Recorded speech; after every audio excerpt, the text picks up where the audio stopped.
এই ছাত্র দলের যে রাজনৈতিক কর্মকাণ্ড এই মুহূর্তে আছে, এখানে যদি তুমি একটা পরিবর্তন আনতে চাও, কোনটা আনবে? আমরা অনেকটা যুক্তরাজ্যের মতো, ইউনাইটেড কিংডমের মতো কাজ করছি। আমাদের লিখিত কোনো নিয়ম, লিখিত কোনো বিধি নাই, কিন্তু নিয়ম নীতি আছে। বাট আবার এটাও তো আমরা মেনে নিতে পারি না যে একজন স্টুডেন্টস সারাদিন একজন ভাইয়ার পিছনে পিছনে ঘুরে বেড়াবে লেখাপড়া বাদ দিয়ে। ওয়েস্টার্ন যে ইউনিভার্সিটিগুলো অথবা ডেভেলপ যেসব কান্ট্রি আছে, শুধু ওয়েস্টার্ন হবে তা না, মালয়েশিয়াও আছে এর মধ্যে। তো সেগুলোতে যেটা হয় যে ছাত্র রাজনৈতিক অ্যাক্টিভিটি কিংবা স্টুডেন্ট অ্যাক্টিভিটিস আর মোস্টলি মানে ওয়ার্ক ওরিয়েন্টেড, তাদের কর্মমুখী। তুমি তোমার সহযোগী বা প্রতিযোগী ছাত্র সংগঠনগুলোকে কেমনভাবে দেখতে চাও?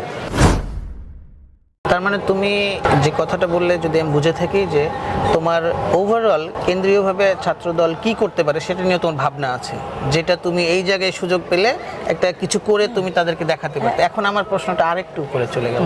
ধরো তুমি বাংলাদেশ জাতীয়তাবাদী ছাত্রদলের কেন্দ্রীয় নীতি নির্ধারক অর্থাৎ সভাপতি, সেক্রেটারি, এটাতে নিজেকে যদি বসাও, তুমি কি কি সংস্কার করবে? মানে ওই জায়গা থেকেই আমি বলতাম যে একদম ঢাকা বিশ্ববিদ্যালয়টা যখন বললেন, তো মানে যেহেতু আমি ঢাকা বিশ্ববিদ্যালয় দপ্তর সম্পাদক, এই জায়গা থেকে আমার কিছু কাজ করারও সুযোগ হয়েছে। একশো গঠনতন্ত্রের যে সংস্কারের বিষয়টা, এটা নিয়ে আমি কাজ করেছি ব্যক্তিগতভাবে, এবং আমাদের একটা গ্রুপ অ্যাসাইন করা ছিল, আমরা কাজ করছি আইন বিভাগের যারা ছিলাম। তো এইটাই কাজ করে আমাদের যে এক্সপিরিয়েন্স হয়েছে, যে আমরা যদি নিজেদের মতো করে ক্রিয়েটিভ অথবা আমরা মানে একটা স্ট্রাকচারাল রূপ আমরা প্রেজেন্ট করতে পারি, আমাদের দল এটাকে গ্রহণ করবে এবং আমাদের অভিভাবক জনাব তারেক রহমান এইসব বিষয়ে আলোচনা করতে খুবই আগ্রহী, যদি এটা কনস্ট্রাকটিভ একটা ডিসকাশন হয়। তো আমি চেষ্টা করব যে এই মানে কাঠামোগত আমি যেটাই করি না কেন, এটা যাতে একটা কাঠামোর মধ্যে থাকে। আমি একটা ভালো কাজ করলাম, সেটা যাতে রেকর্ডে থাকে। আমি আজকে ভালো কাজ করলাম, আমার পরের কমিটি সেটার কোনো দিশাই খুঁজে পেল না। আমি একটা ডেটাবেস ক্রিয়েট করলাম, আমার পরের কমিটি দেখা গেল এই ডেটাবেসটা আর খুঁজেই পেল না, এরকম যাতে না হয়। এটা তুমি করলে, কিন্তু কি কি করতে চাও এরকম যদি তুমি বুলেট পয়েন্ট করো যে এরকম এই এই বিষয়গুলো। বুলেট পয়েন্টের প্রথমেই যেটা হলো, আপনি যদি এই কাজ করে কেন্দ্রীয় সংসদের যেটা দায়িত্ব, ওইটা গেলে তো মূল কাজ আমার অনেক দিনের একটা সহ্য, মানে আমাদের যেহেতু গঠনতন্ত্রটার বিষয়ে কোনো ফাইনাল ডিসিশন হয়নি, তো এখন একটা সুন্দর সময় আমাদের সহযোগী সংগঠন বিএনপি এখন ক্ষমতায়, মানে রাষ্ট্র পরিচালনার দায়িত্ব পেয়েছে। তো এই অবস্থায় আমরা সবচেয়ে রিল্যাক্সড অবস্থায় আছি। এই অবস্থায় আমরা আমাদের গঠনতন্ত্রটাকে নিয়ে একটা সুন্দর কাজ করতে পারি। আমাদের কিন্তু কালচার রয়েছে, আমরা অনেকটা যুক্তরাজ্যের মতো, ইউনাইটেড কিংডমের মতো কাজ করছি। আমাদের লিখিত কোনো নিয়ম, লিখিত কোনো বিধি নাই, কিন্তু নিয়ম নীতি আছে। আমাদের কালচার ভেতরে আছে। তো সেটাকে আমি একটু লিপিবদ্ধ করার, যত ক্ষুদ্রভাবেই করা সম্ভব।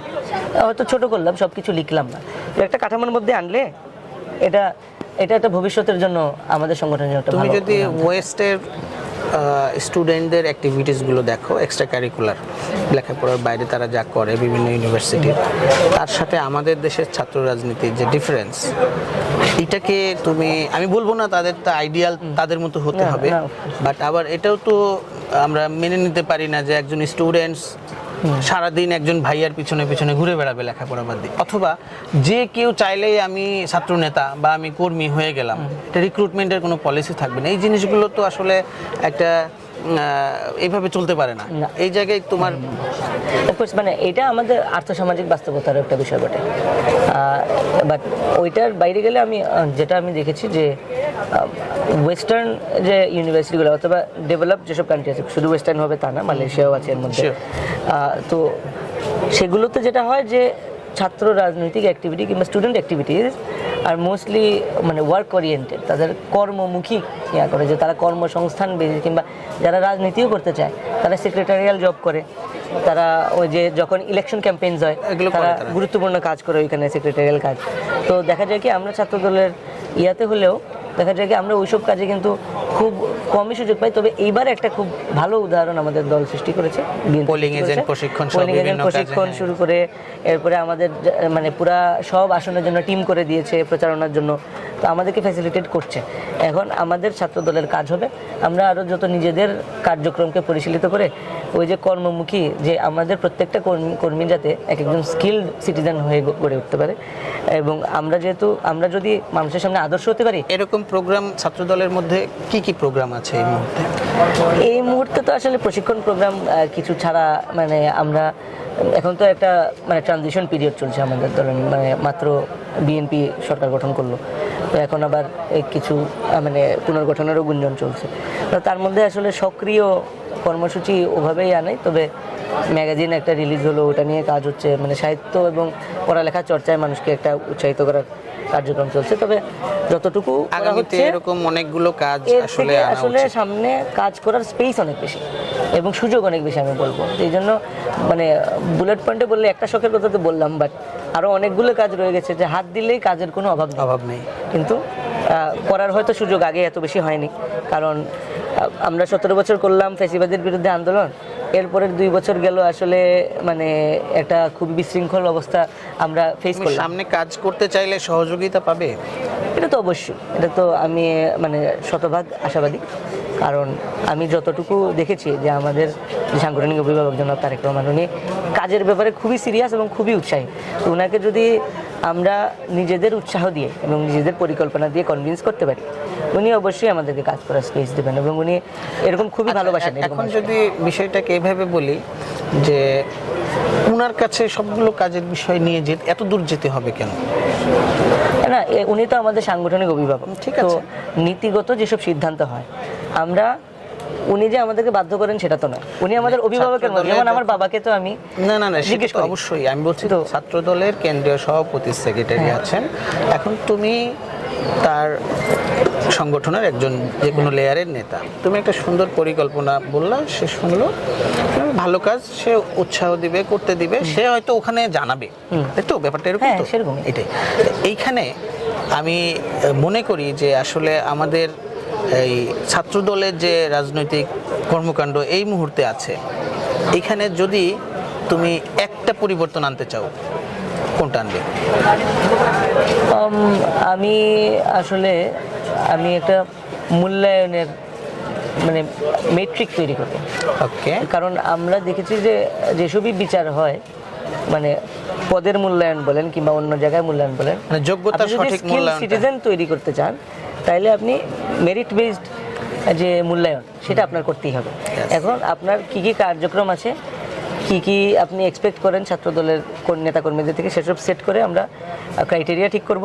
এই অনুযায়ী যদি তাকে মার্কিং করা যায় অথবা তাকে নোট নেওয়া যায় যে সে এটা করছে, এবং আপনারা জানেন যে অ্যাপ একটা মেম্বারদের, বিএনপির মেম্বারদের যে অ্যাপ ওইটা তৈরি করা হয়েছে, ওইটা যদি আমরা ছাত্র দলে ইমপ্লিমেন্ট করতে পারি প্রথমে, যে আমাদের একদম প্রোগ্রেস রিপোর্টের মতো, যে একটা ছেলে ছাত্র দলে ঢুকলো, কর্মী হিসেবে ঢোকার পর থেকে নেতা হওয়া পর্যন্ত তার প্রোগ্রেসটা কি, তার ক্যারেক্টার ডেভেলপমেন্ট কি হলো, তার সাংগঠনিক স্কিল কি বাড়লো, সে কি নতুন কি স্কিল অর্জন করলো, এগুলা সবগুলো যদি আমরা একাডেমিক এক্সেলেন্স, তো এটা তো আমরা রিপোর্ট একদম হাতে নাতেই রয়েছে, তো এগুলো যদি আমরা নোট করতে পারি, প্রত্যেক মানুষের একটা প্রোগ্রেস রিপোর্ট থাকে, সে তো সারা জীবন এটাকে ব্যবহার করতে পারবে এবং আমার দলেরও রেকর্ড থাকবে যে না এই লোকটা আমার ছিল, এই লোকটাকে আমি এতটুকু হেল্প করতে পেরেছি সামনের দিনে। এটা একটা শখ আমার আছে যে আমরা একটা অ্যাপ অনেক সুন্দর একটা কথা বলেছো। সব শেষে তোমার কাছে যেটা জানতে চাইবো, তুমি তোমার সহযোগী বা প্রতিযোগী ছাত্র সংগঠনগুলোকে কেমন ভাবে দেখতে চাও? আমি একটা জিনিসই তাদের কাছ থেকে প্রত্যাশা করি, যে মানে গণতান্ত্রিক মূল্যবোধটাকে ধারণ করা, হ্যাঁ, আমরা এবং গণতান্ত্রিক যে শিষ্টাচারগুলো আছে সেগুলোকে ধারণ করা এবং নিজেদের নেতাকর্মীদের মধ্যে এটা শিক্ষাটা বাড়ানো।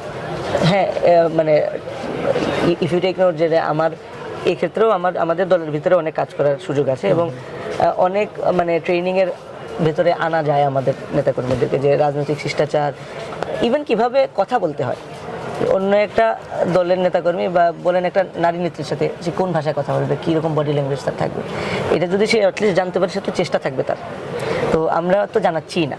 তো এই ক্ষেত্রে আমি আমার দলের পাশাপাশি আমাদের যে মানে যারা অন্যান্য সংগঠন আছে আমাদের, তাদের থেকে এইটা আশা করব যে নিজেদের মধ্যে ইউনিটি ধরে রাখার মূল উপায় হলো যে একটা ইউনাইটেড যে ডেমোক্রেটিক সেন্স, সেটা যেন এটা যাতে প্রিভেইল করে। এটা যদি আমরা ওই যে শিষ্টাচার বোধ কিংবা নিজেদের মধ্যে যে একটা পারস্পরিক সৌহার্দ্য আছে, আমি বলবো এটা কলিগ টাইপের একটা রিলেশন থাকে মানে যারা পলিটিক্স করে তাদের মধ্যে, এটা যদি হারিয়ে যায় তাহলে কিন্তু আর একটা ফ্যাসিবাদ সৃষ্টি হওয়া অবশ্যম্ভাবী।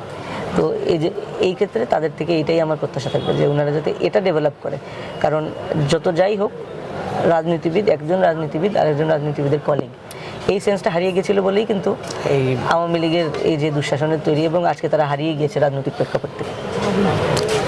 ধন্যবাদ ওয়াসি, তুমি যে সুন্দর করে আজকে আমাদের এই আলোচনায় অংশগ্রহণ করলে। আপনাকেও আশা করব তুমি আগামীতে অনেক ভালো মানুষ হও এবং বাংলাদেশের রাজনীতির অঙ্গনে তুমি আলোকিত করো, এবং অবশ্যই অবশ্যই তোমার পেশা যদি আইন পেশায় তুমি থাকো সেখানে যেন উত্তরোত্তর তুমি সাফল্য অর্জন করো। দোয়া স্মরণ বলে রাখবেন সবসময়। আজকে আমাদের আলোচনা শেষ করছি। ভালো থাকো। ধন্যবাদ। আল্লাহ হাফেজ।